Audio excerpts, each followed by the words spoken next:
Hi, this is Tom from FormAssembly with a quick demonstration on how you can use a button within Salesforce to then pre-fill a form on FormAssembly and take that information and create a document to then send back to the same record. So in this use case, we're going to be using a certificate type template. I'm expecting to press a button in Salesforce. That'll open up a workflow in FormAssembly, pre-fill the information from the record I clicked it from, and then merge that into a document and send it back. So the first thing we're going to need will be a form to pre-fill the information into. So you can see here I have a form that's expecting the contact ID, first name, last name, course name, and completion date. And then I just have the word generating certificate. And that's what will be shown. As you can see, this section is actually hidden. So when you come to this form, this will be what's shown. I then actually, rather than me having to click submit, I am using a custom script here at the bottom, which as soon as this form is loaded, it will submit.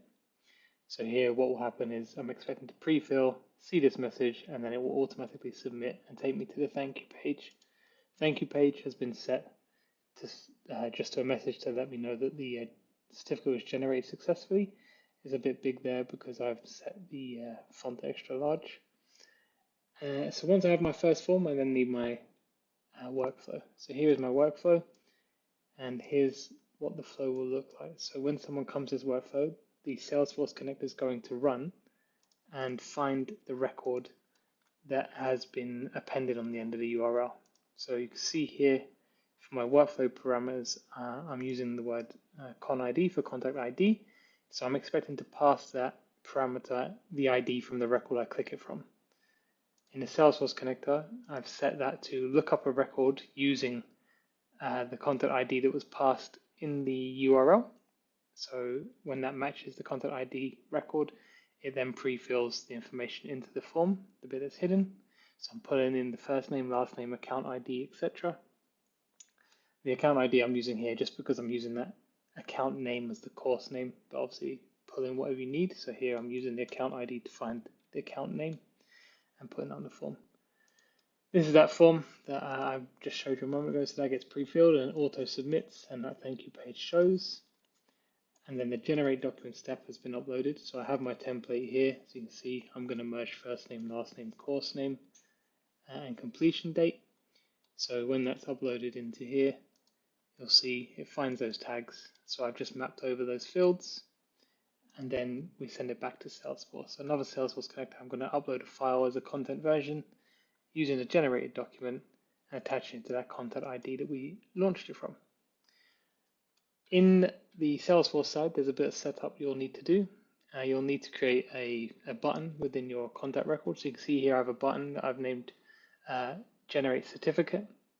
And what that's doing, I'm using a Aura component that I made. So you can see here in the component, it's an Aura component to have that button, and then that will trigger the controller itself. So you can see here it grabs the records that it's coming from's ID and appends it onto the end of my workflow URL. So this is my workflow URL with that con ID parameter I mentioned, and then I'm expecting to put that record ID at the end.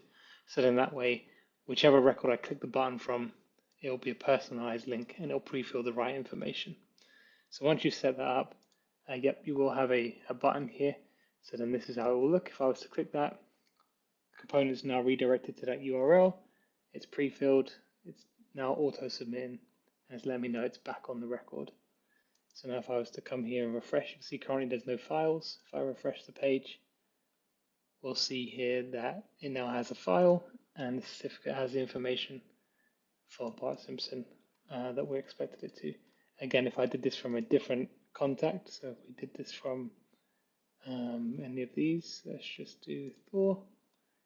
Generate certificate, same thing. It's opening the workflow, merging those fields, auto submitting, and then sending the document back to the record that I clicked from.